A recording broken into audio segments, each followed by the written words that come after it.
समजा तुम्हाला भाजपकडून ऑफर आली तर त्यावेळी तुमची भूमिका काय असेल? पूर्णपणे महाराष्ट्राचा कंट्रोल द्यायचा. दिल्लीचं मी थोडं सुद्धा ऐकणार नाही. एक सुद्धा इन्व्हेस्टमेंट मी गुजरातला जाऊन देणार नाही. जो काय आतापर्यंतचा भ्रष्टाचार झालेला आहे तो सगळा मी उकरून काढणार आणि मी माझ्या स्टाईलनी महाराष्ट्राला चालवणार. आमदार रोहित पवार यांनी नुकतीच LS मराठीच्या स्टुडिओला विशेष भेट दिली आहे. या विशेष मुलाखतीदरम्यान त्यांनी राजकारण, समाजकारण आणि वैयक्तिक आयुष्यावर अत्यंत दिलखुलास आणि रोखठोक भाष्य केलंय. नेहमीच आपल्या आक्रमक शैलीसाठी ओळखल्या जाणाऱ्या रोहित पवारांचा एक वेगळा, मिश्किल आणि तितकाच राजनैतिक परिपक्वता असलेला अंदाज या चर्चासत्रात पाहायला मिळालाय. अनेक विषयांवर त्यांनी केलेले गौप्यस्फोट सध्या राजकीय वर्तुळात चर्चेचा विषय ठरतायत. मुलाखतीदरम्यान त्यांना एक अत्यंत गुगली प्रश्न विचारण्यात आला. तुम्हाला भाजपात जायला आवडेल का? आणि भाजपाची ऑफर आली तर काय कराल? यावर रोहित पवारांनी अत्यंत मिश्किलपणे हो असं उत्तर देत सर्वांच्याच भुवया उंचावल्यात.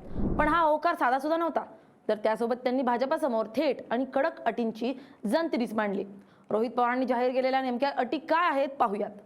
गृहमंत्री पद माझ्या ताब्यात द्या, एकदा सत्ता बदलू द्या आणि माझ्याकडे गृहमंत्री पद येऊ द्या, मग बघतोच एकेकाला, असा थेट इशारा त्यांनी दिलाय. तसेच जबाबदारी पेलत नसेल तर सध्याच्या गृहमंत्र्यांनी खुर्ची सोडावी असा टोलाही लगावलाय. मी दिल्ली किंवा गुजरातचं ऐकणार नाही आणि दिल्ली समोर कधीही झुकणार नाही असा जणू पवित्राच घेतलाय.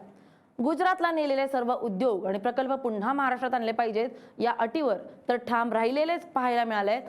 पक्षांतर केलेल्या सर्व नेत्यांचे भ्रष्टाचार बाहेर काढून त्यांना थेट जेलमध्ये टाकणार आणि महाराष्ट्राचा कारभार पूर्णपणे माझ्या हातात घेणार असा जणू इशाराच त्यांनी दिला.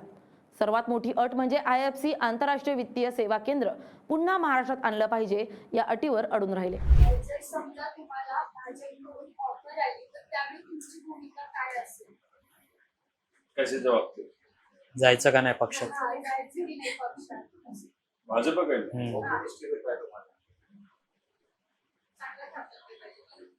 हा तशी जर ऑफर आली मग मी ह्याच पक्षात मला ऑफर आली चला सत्तेत जाऊ. पूर्णपणे महाराष्ट्राचा कंट्रोल द्यायचा.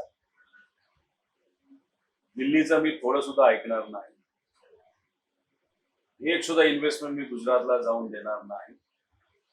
जो काय आतापर्यंतचा भ्रष्टाचार झालेला आहे तो सगळा मी उकरून काढणार आणि मी माझ्या स्टाईलनी महाराष्ट्राला चालवणार. हे जर त्यांना मान्य असेल नक्कीच आपण ऑफर एक्सेप्ट करू. म्हणजे तुमची तयारी आहे? भाजप बरोबर जाणार म्हणजे भाजपच जाणार हा विषय नाही. मी भाजप बरोबर तेव्हा जाईल जेव्हा या सगळ्या गोष्टी देतील. राजकारण मला तरी एवढं कळतंय की भाजप कधीच या गोष्टीला हो म्हणणार नाही. त्यामुळे हा विषय फक्त चर्चेत जातो. अरे पण तुमची तयारी आहे का? त्यांनी जर मान्य केलं तर? कशाच्या बाबतीत? तुमच्या सगळ्या मान्य केल्या? हा या सगळ्या गोष्टी म्हणजे मी महाराष्ट्राचा विकास प्राधान्य देणार. गुजरातचा अजिबात ऐकणार नाही, दिल्लीचा अजिबात ऐकणार नाही, दिल्ली समोर झुकणार नाही. आतापर्यंत भाजपच्या पण, एकनाथ शिंदेच्या पण, दादांच्या पक्षातल्या पण सगळ्या नेत्यांनी केलेला भ्रष्टाचार हा मी बाहेर काढणार. होम डिपार्टमेंट हातात ठेवून यांना जेलमध्ये टाकणार. त्याच्याच बरोबर मी माझ्या स्टाईलने काम करणार. हे सगळं एक्सेप्ट केलं तर ठीक आहे, काय हरकत नाही, आपण एक्सेप्ट करू. तुम्ही निरोप घेऊन टाका. या दरम्यान भाजपवर कडाडून टीका करताना ते म्हणाले, भाजपला सध्या सत्तेचा, पैशाचा आणि ताकदीचा प्रचंड माज आणि अहंकार आलाय. पण आता परिस्थिती बदलली आहे. फुटणारे फुटले. आता आमच्यातली कोणीही भाजपाला घाबरत नाही. मोदींचा करिश्मा संपला असून पराभवाच्या भीतीनं अमित शहा फिरत आहेत असा टोलाही त्यांनी लगावलाय. गेल्या काही दिवसांपासून रोहित पवार काँग्रेसमध्ये प्रवेश करणार असल्याच्या चर्चा राजकीय वर्तुळात रंगल्या होत्या. या अफवांचा त्यांनी स्पष्ट शब्दात चक्काचूर केलाय. मी पक्षावर काही गोष्टींमुळे नाराज नक्कीच होतो, पण पक्ष बदलणार असल्याच्या सगळ्या अफवा आहेत. मी माझ्या पक्षात अत्यंत खुश आहे असं सांगत त्यांनी आपल्या निष्ठा राष्ट्रवादी सोबतच असल्याचं स्पष्ट केलंय. बिझनेसमॅन रोहित पवार की आमदार रोहित पवार या प्रश्नावर त्यांनी कोणतीही भीड न ठेवता आधी बिझनेसमॅन आणि मग राजकारणी असं प्रामाणिक उत्तर दिलंय.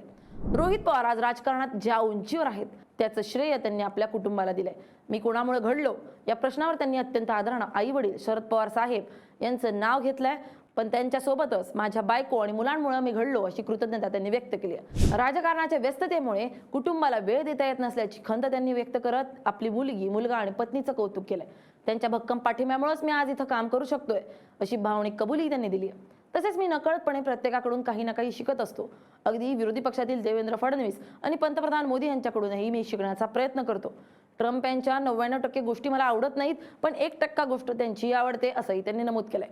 बारामती लोकसभा निवडणुकीच्या पार्श्वभूमीवर बोलताना रोहित पवारांमधील कौटुंबिक जिव्हाळा दिसून आलाय. सुनेत्रा पवार यांच्यावर टीका करणं त्यांनी टाळलंय. सुनेत्रा काकी राजकारणात नवख्या आहेत, त्यांच्यावर जास्त दडपण टाकू नका असं म्हणत त्यांनी काकींबद्दलचं आपलं प्रेम आणि आदर व्यक्त केलाय. मुलाखतीच्या शेवटी रंगलेल्या रॅपिड फायर राऊंडमध्ये रोहित पवारांनी चौकार षटकार ठोकल्यात. देवेंद्र फडणवीस यांच्याबद्दल एका शब्दात ते एक चातुर चाणक्य नेते आहेत. त्यांना एखादी गोष्ट पाहिजे म्हणजे पाहिजेच असते, ती मिळवल्याशिवाय ते शांत बसत नाहीत असं ते सांगितलंय. भाजपमधील आवडता नेता या प्रश्नावर त्यांनी नितीन गडकरी आणि देवेंद्र फडणवीस अशी 2 नावं घेतली आहेत. एकंदरीत LS मराठीच्या स्टुडिओमधील हे चर्चासत्र अत्यंत रंजक, खमंग आणि राजकीय किस्से आणि रोहित पवारांच्या रोखठोक उत्तरांनी गाजले. मिश्किल टोलेबाजी करत त्यांनी महायुती सरकारवर सोडलेले बाण आगामी काळातील राजकीय संघर्षाची नांदी मानले जात आहेत. Bureau report LS Marathi.